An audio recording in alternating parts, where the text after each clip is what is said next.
לכבודם של האורחים המכובדים שלנו, אני עוברת הערב עכשיו בחלק הזה לשפה האנגלית. Acting Chairperson of the Council, Dina Berniker, distinguished members of the Diplomatic Corps, members of the Wolf Foundation Council, Wolf Foundation Trustees, Wolf Foundation Laureates, and distinguished guests. It is with great pleasure that I would like to open this festive traditional dinner honoring the Wolf Foundation 2012 laureates and allowing us the opportunity to enjoy each other's company in an atmosphere that, well, is a little bit more intimate. The Wolf Prize is the active expression of one of the most important values that we are required to fulfill, the value of striving for excellence. It is a value that we must not only acknowledge, nor even be satisfied by expressing, but a value that we must teach and lead our children to do the same. That's exactly what science and the arts are all about. Schools of thought and action designed to both choose and promote a life that is meaningful, successful, filled with beauty and knowledge for the benefit of mankind in the present and in the future as well. There is no more excellent expression of this paradigm than expressed by the people sitting in this room. Dear laureates, today you have joined the elite and prestigious group of Wolf Prize winners. Since its establishment some 34 years ago, the Wolf Foundation has saluted more than 270 scientists and artists from around the world, all of which answer to one criterion, and one alone. They are the best of the best in their field. I think it's time to applaud all of them.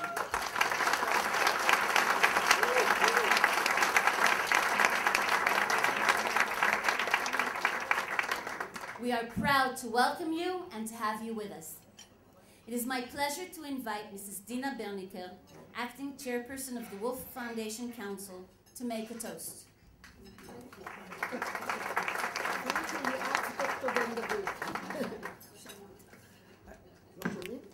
Thank you, Dr. Ben David. Now you heard me? Welcome you all. It's such a pleasure to be at a gathering with so many great minds are brought together. Not often have we got such a privilege. And we salute you, our dear laureates, who enter today the very prestigious family of the Lord Foundation laureates winners. There are not too many of them. And as you know, you paved your way today to the Nobel Prize. About tickets we'll speak later to Stockholm. Anyway, I want to raise our glasses and drink l'chaim to you, dear laureates, to the member of the Wolf Council, to the trustees, to all the very, very, very important guests, to the Wolf Foundation, to the advancements of science and art for the benefit of mankind, for peace and friendship, for love, and for Wolf Foundation, and for the glory of the State of Israel. L'chaim. L'chaim. You all remember the custom in ancient Rome that they used to send the prisoners and slaves into the arena to fight very, very cruel animals. And usually you know who used to win. So it so happened that once a very, very poor slave was sent in the arena confronting a hungry big lion. And all the emperor and the crowd were very excited and anxious to see that the poor slave slowly, slowly entered to the lion and whispered something into his ear. When the lion heard what he said, he retreated and went back to his cage. To this disappointment and astonishment of all the crowd. So the emperor was very, very, very curious. He asked, "Call me the slave." He came and asked, "What did you whisper to the ear of the lion?" He said, "I told him that there will be speeches after me." And that what made him give up the very delicious expected meal. Dear friends, no free meals. We have wonderful speeches today, and I have a very special honor and privilege to call upon a wonderful lady, Professor Sarah Strumza, rector of Hebrew University in Jerusalem, who is a scientist by itself. I don't know exactly your field of studies, but I heard that you are an outstanding scientist, and she will bring greetings on behalf of the academic community, academic and scientific community in Israel. Thank you. Please.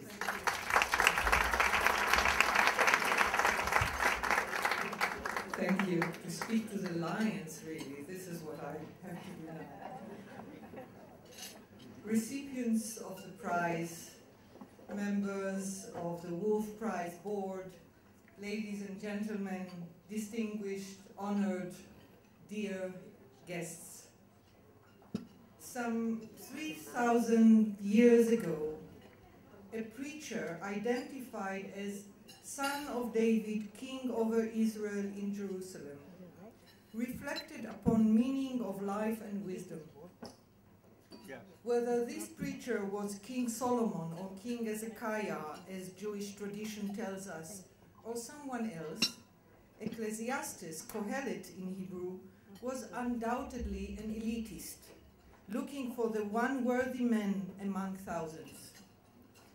A few hundred years later, in the 5th or 6th century CE, the rabbis elaborated on the words of Ecclesiastes, and here is what they say with very slight modifications.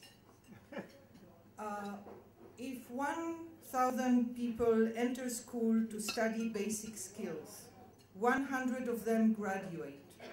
These 100 people continue to a more advanced level of study, and 10 of them will graduate.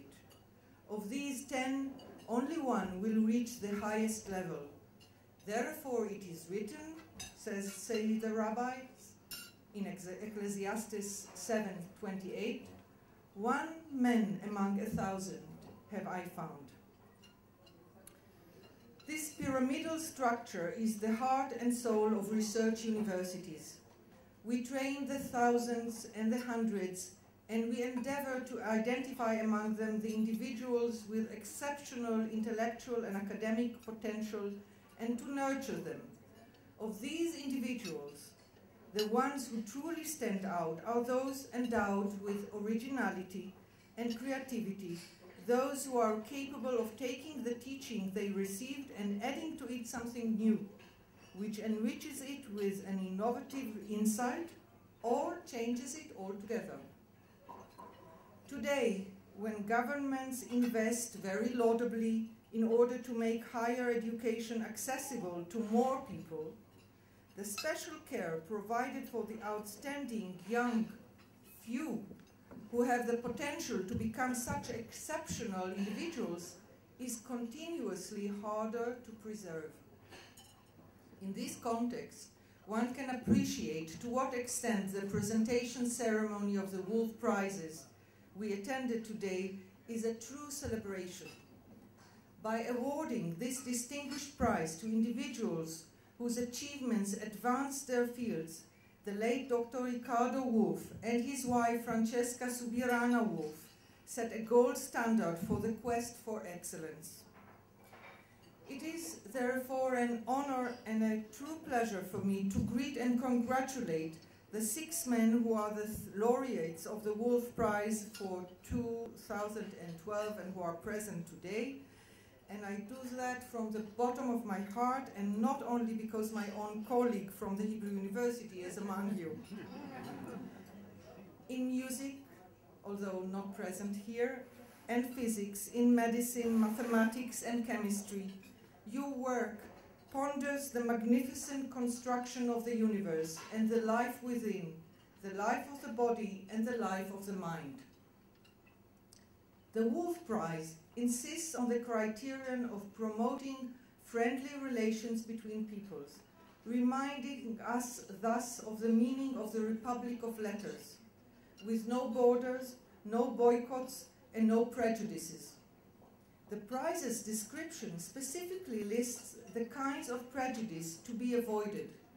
The prize is to be given to outstanding scientists and artists, irrespective of nationality, race, color, religion, sex, or political views. Bearing in mind this gender-blind ideal, it is amazing, indeed perplexing ideal, it is amazing, indeed perplexing, to find only 6 women among the 280 recipients of the prize since 1978. At the Hebrew University, more than 50% of the PhD recipients this coming year are women, including in the prize fields, which are traditionally male-dominated. We do our best to encourage the brightest female students and assure them that they are not transparent, that their achievements will be recognized, acknowledged, and that things have changed since Ecclesiastes concluded his above-quoted wise observation, saying, "One man among 1,000 have I found, but a woman among all those have I not found." To the recipients of the prize and to the members of the board, I add to my greetings the plea that you urge your female students and young female colleagues to believe that your model is valid for them too, and that for them too, like for you, the sky is the limit. Congratulations.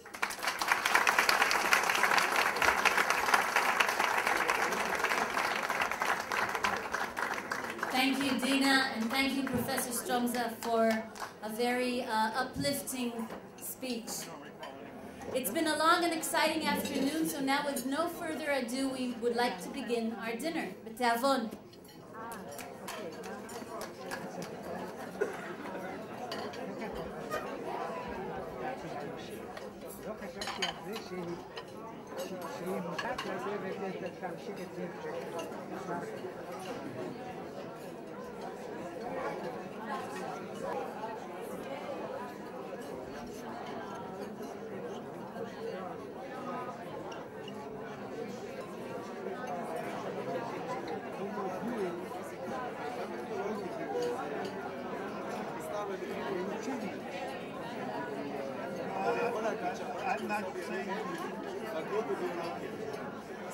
Will and should be bestowed upon those who exercise excellent work.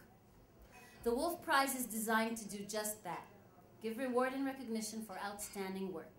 It is a very special pleasure to invite Professor Louis Caffarelli, the 2012 Wolf Prize laureate in mathematics, to say a few words. Professor Caffarelli, please.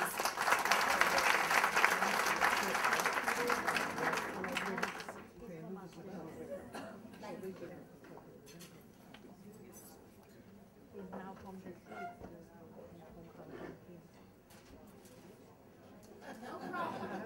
Take as much time. Everybody's eating. Well, after your story of the lion and reluctant. So, good evening. So, Michael and I are very honored for being recognized by a prize of the trajectory and prestige of the Wolf Prize. We feel we both share the fortune of having worked earlier in our career in areas of mathematics where on one hand we rested on the pioneer work, and on the other we had in front of us exciting challenges to pursue. Michael was influenced among others by Brouwer, Chevalier, Suzuki, Feld, Steinberg, Gorenstein, Fisher, and Bender. And in particular John Thomson, another Wolf Prize recipient. Thomson brought to his area local finite group theory into the modern age, supplying the major tools for studying the field. Michael entered the field as a young postdoc during a very exciting time in simple group theory, and many years later he put with Steve Mills in place the last piece of the classification puzzle. Today, group theories are still working to simplify and improve the proof, and there are also ongoing efforts to determine and understand the structure and representation theory of simple groups. Myself, I arrived to the American Midwest, Minnesota, as a postdoc from Argentina in 1973. And this was a very exciting time when sort of the classical linear theory of my area, partial differential equation, was highly developed by Calderon, Agmon, Nirenberg, among others. And people started to explore the behavior of solutions to nonlinear equations, coming from mechanics, geometry, elasticity, flowing porous media, cavitation, and in geometry from minimal surfaces. So we were spread through the Midwest. I was in Minneapolis, where some people I remember was very close to me, Aronson and Faves. There was another big group in the Midwest in America. Everything is 800 miles away from each other. And so each group has, each university has this small group of young people trying to start new things. And now many of them are very titans in their field. I mean, Rabinovich and Crandall in Madison, Lady Perna in Michigan, Abner Friedman at Northwestern University. And at that time, for the young generation, there was no email, there was no fax, and telephone was very, very expensive. Yeah. So, it was not working like today. During the long winters, we worked by ourselves, and had the time to think in the snowy nights. And in the spring and in the fall, we all jumped in a van, drove 400 miles, and got together in what we created that was the Midwest PD seminar. So people will converge from Minneapolis to Madison, Michigan, and so on, exchange ideas, and it was a great time. We had, often visitors. I mean, Chaim Bresis used to come often, Philippe Nilan, and Amon Pasi, an Israeli mathematician, which we all liked very much, was a friend of all of us at the time. So it was a very, very wonderful time where I learned a lot, and I remember with great fondness. Especially since I'm in Minnesota, I met Irene, my wife. And so that is why I'm particularly happy today, sort of looking at the past, surrounded by many friends, my wife and my children. Thank you very much.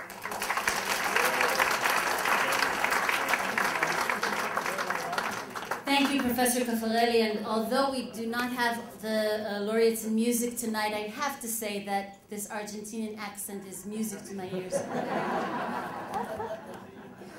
So there's a lot more to come later, but now we will have our main course and continue afterwards.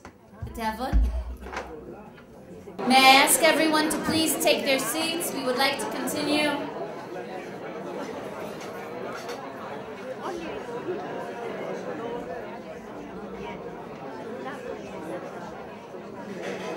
I'm sure everyone now is a bit calmer after this excellent meal. And this is the time of thanks.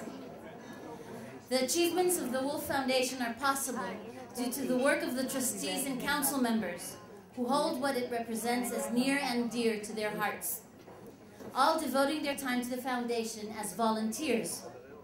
This is the best opportunity to thank them all for the wonderful work that they do year-round. Please, council members, Wolf Foundation, council members, yes, you. Thank you. This evening would not have been possible without the professional devotion of many people, whom we would like to give special thanks to. Eshet Incoming Company, and especially Gail, whom all of our laureates know very well through email.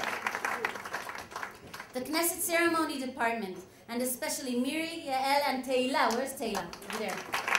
Thank you. They're the ones responsible that everybody is actually here tonight. Schultz Catering, the wonderful food that we just had. It's their first year at the Knesset. Actually, I think it's their first month at the Knesset. And I have a feeling that many more to come. And last but not least, Some 6 weeks ago, I think even less, the secretary of the Wolf Foundation, Lilach, who some of you may know, gave birth earlier than expected.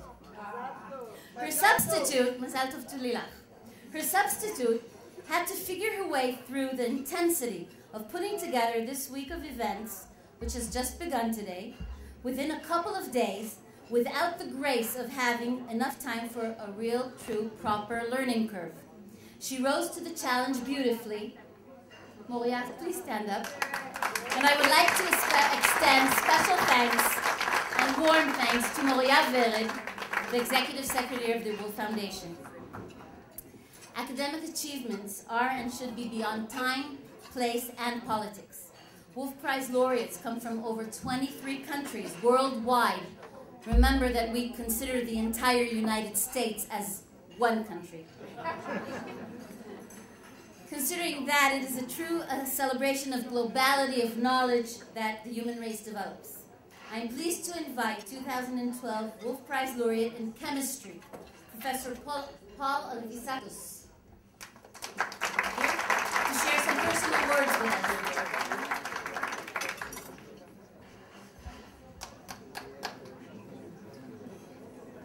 Thank you, Matt. And I think I can say on behalf of my co-prize winner, Charles Liu, and myself, that this is an overwhelming and very special occasion for both of us to be honored in this way by the Wolf Foundation, to join this year's other prize winners and the previous laureates who are so distinguished.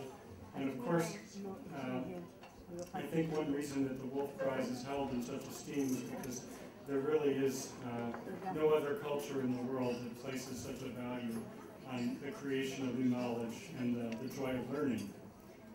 So we are truly deeply honored. I think you all know that young children like to grab building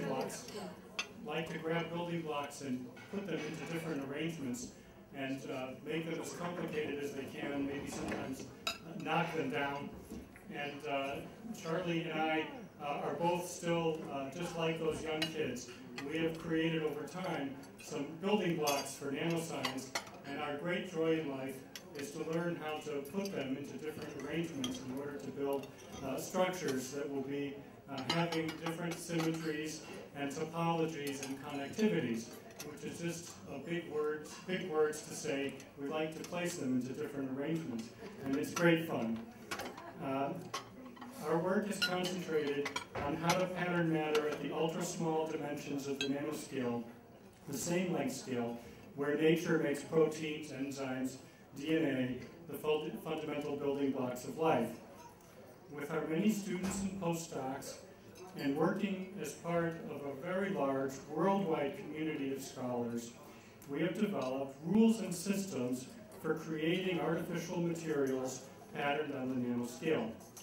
There's a lot of really deep science in it, and we have had a lot of fun. In my case, making freestanding colloidal nanocrystals. In Charlie's case, making very precisely positioned nanowires. In both cases, the resulting materials exhibit truly remarkable properties that differ very much from their counterparts that we have in everyday materials.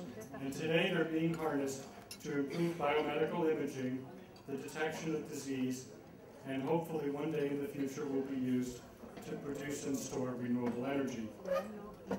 For me personally, for more than 25 years, I have learned how to make and control and understand these new materials, and it has become my life's work and my joy.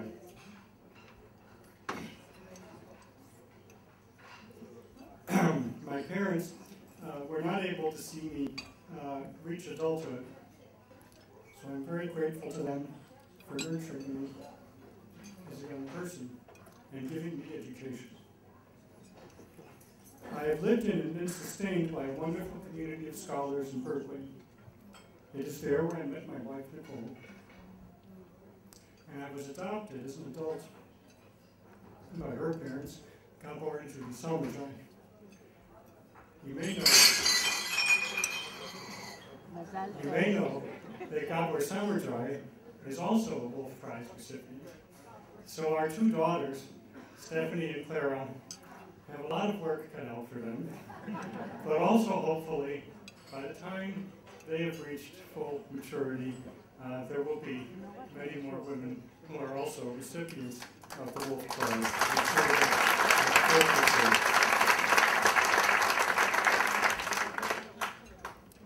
To the Wolf Foundation, I'd like to thank you once again for this great honor and for your dedication to scholarship and the betterment of humanity. Thank you, Professor Liu.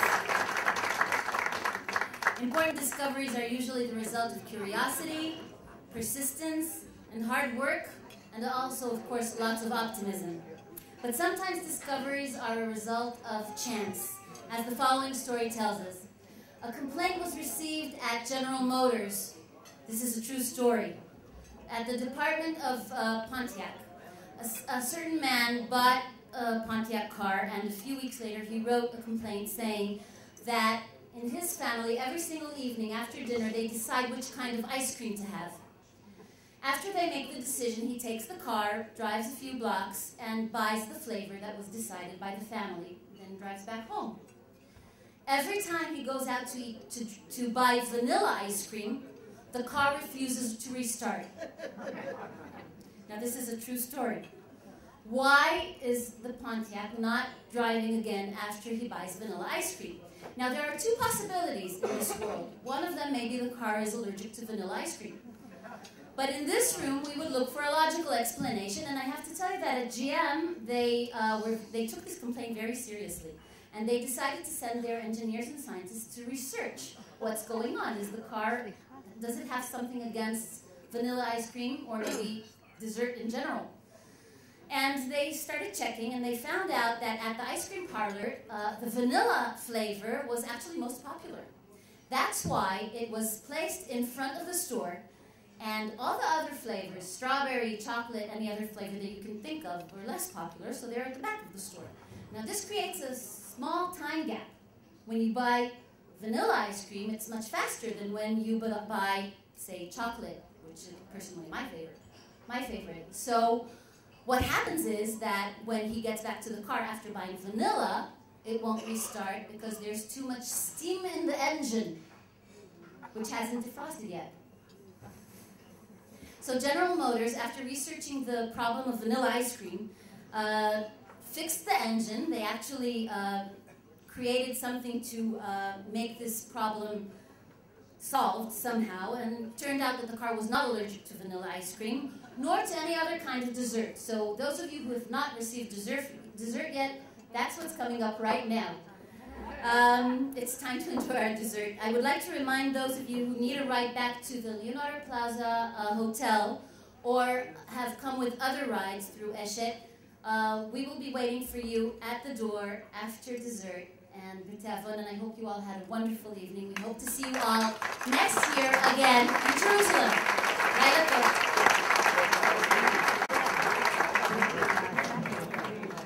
As we know that there is no woman that received the prize this year, but there is still a special woman who made this evening such a great success. I would like to thank you, Dr. Avichai Mandelblit, for making this evening such a wonderful evening.